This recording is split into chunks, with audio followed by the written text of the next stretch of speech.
Hey guys, this is the motorized bike that I built. Uh, Cost me about $130, $145 ish. Has a top speed of about 20, which is why I'm changing that rear sprocket to a 36 instead of 40. And that here is my cup holder. Literally a soup can that I just took the label off and taped it to the frame.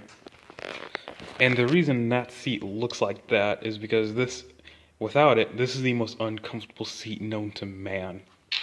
So I did that. There's like two socks under the actual seat, and then I just wrapped it in some old, hoe. I don't even remember what these were, but I wrapped it in something, and I taped it there because I'm too lazy to drill it. And it works, kind of made it better, although it's not perfect.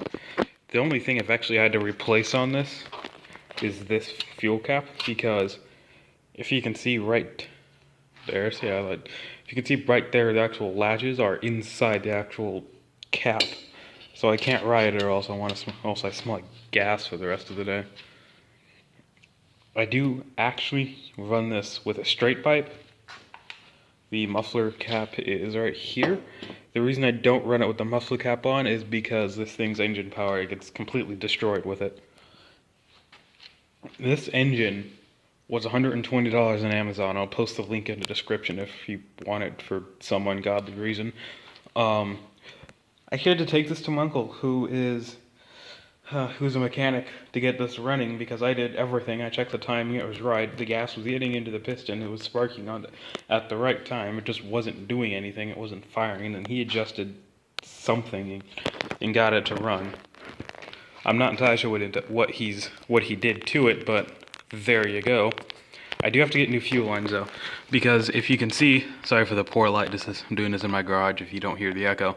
If you can see my fuel line, it's not picking up on the camera, but it is actually shrinking right there, there, and there, and it is leaking gas. So usually when I'm done riding it, right there will leak and it'll go into the engine, which is frustrating, because then it makes the entire garage smell like gas.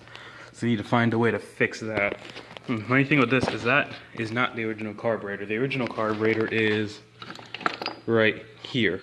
And this didn't work because it wasn't, well, because, the funny story about this and why I have that one and not this one is because I thought it was the carburetor that was the problem, so I spent but $25 on that, and I'll post a link to that carburetor in the description. And that didn't work, but it is arguably making more power. It's just running extremely rich. It's 4 strokes at high RPMs. So if anyone knows how to adjust this, this is I believe this is a CNS or an HP carb clone. It's a Chinese clone I got off Amazon.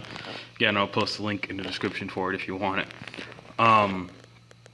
If anyone knows how to adjust the needle on it or make it run less rich at high RPMs, that would be greatly appreciated. But I am actually building another motorized bike, and I'm buying it today. I'm building one for a guy I work with. I'm building one for me. I'll post a link to the engine I'm going to buy in the description, and the bike frame I'm mounting it on is right there. It's a 26-inch Kent Bayside Cruiser I got for Walmart. It was like $105.30 something.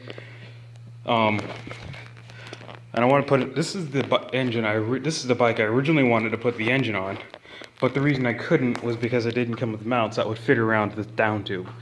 So the engine I'm getting has larger front mounts, so hopefully it'll work better. It fits on this one, just not that one, which is why I'm getting a different engine for this bike. Yeah, when I'm done building this one, I might sell this one, so if you're interested in it, just let me know and I'll think about selling it. Yeah, it's entirely street legal. I have a mirror, which is somewhere. Not entirely sure where it is. That workbench is a mess. It's my dad's. This is entirely street legal. I have a headlight and a tail light. The funny thing about that is I actually had to glue that on because it would always fall off. It was like nudged forward from vibration, and then my bike would run over it, so I just glued it on there. I have a bike lock. It's like $13 at Walmart, I believe, 15-ish. And a phone mount for my phone, obviously. There's the clutch. So yeah, that's my, that is my motorized bike. If you have any questions, post them in the comments below, and I will answer every single one of them. See ya.